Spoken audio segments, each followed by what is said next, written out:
British lawmakers have called on the UK government to take initiative and hold a multilateral conference on Kashmir towards ending the conflict in the UN-designated disputed territory. At a conference held at British Parliament, the participants, including the British lawmakers, flagged concern over settler colonialism being implemented in Jammu and Kashmir by India.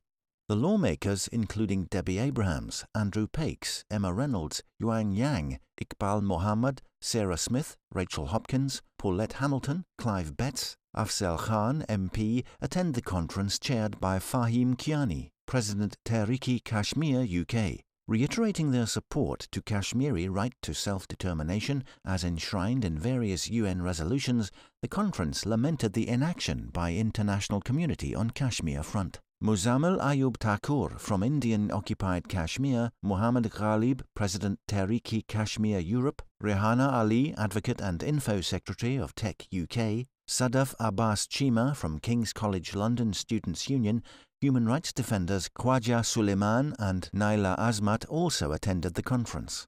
We note with heavy heart the grave human rights situation in the Indian-occupied Jammu and Kashmir, especially after August 2019, when India re-annexed the UN-designated disputed territory and is engaged in occupying military-backed settler colonialism, said a resolution adopted at the conference.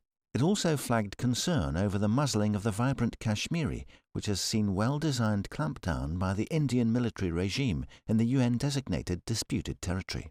The conference called on the ruling Labour Party to bring a resolution to the House of Commons on the situation in Jammu and Kashmir.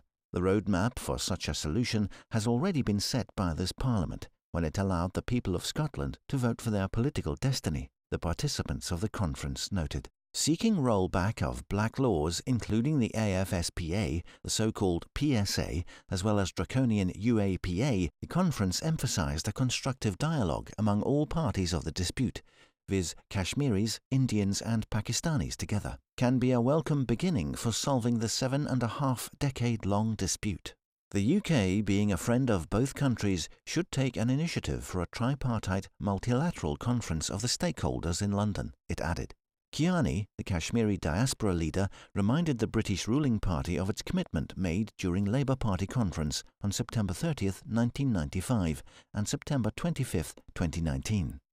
This is the time when Labour Party must implement the NEC statement on Kashmir, which was adopted during the party conference 29 years ago, said Kayani. The ruling party must give us a roadmap to frame and implement its Kashmir policy, which is based on right to self-determination for millions of Kashmiris. S.M. Irfan Tahir, World News, London. So my name is Debbie Abrahams. I'm the MP for Oldham East and Saddleworth, and over the last 7 years I have been the chair of the All-Party Parliamentary Group on Kashmir. The APPGs, there are no APPGs at the moment, but we are looking to re-establish the Kashmir APPG in September after the summer recess. I've just attended a very, very moving and well-informed conference around Kashmir. The one thing that I stressed to the members that attend a very well-attended meeting was that we must all speak with one voice. So the Kashmiri diaspora across the UK must come together with a common set of demands that we can make to the government. We must also work with our international Kashmiri relatives and friends so that, again, they can also put pressure on their own governments so that we have concerted action, unified action on Kashmir. This is the only way we're going to make the changes that we want to see. Kashmiris must be at the heart of the sustainable peace process, and they need our help to do that. I'm Rachel Hopkins, the Member of Parliament for Luton South and South Bedfordshire. Thank you. It's been a really interesting conference today here in Parliament on the issue of Kashmir.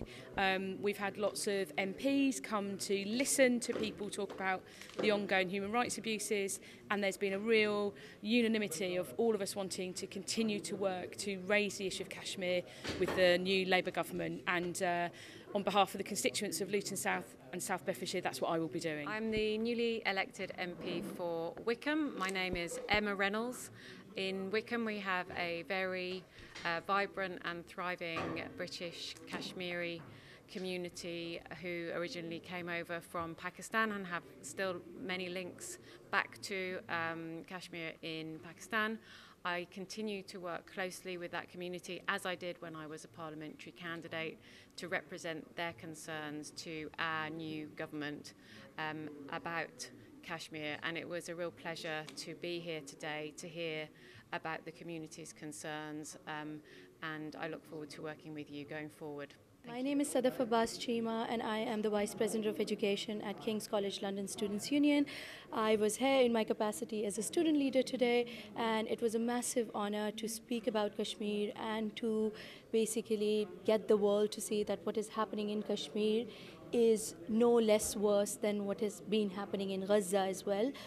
So what I did through my speech was try to highlight the parallels between both Kashmir and Palestine, and how the situation in Kashmir, at least the human rights catastrophe in Kashmir, is way, way worse than Gaza. I highlighted the figures and the numbers of people that have lost their lives in Kashmir, and I think I'll end here as well with the same message as I did in my speech.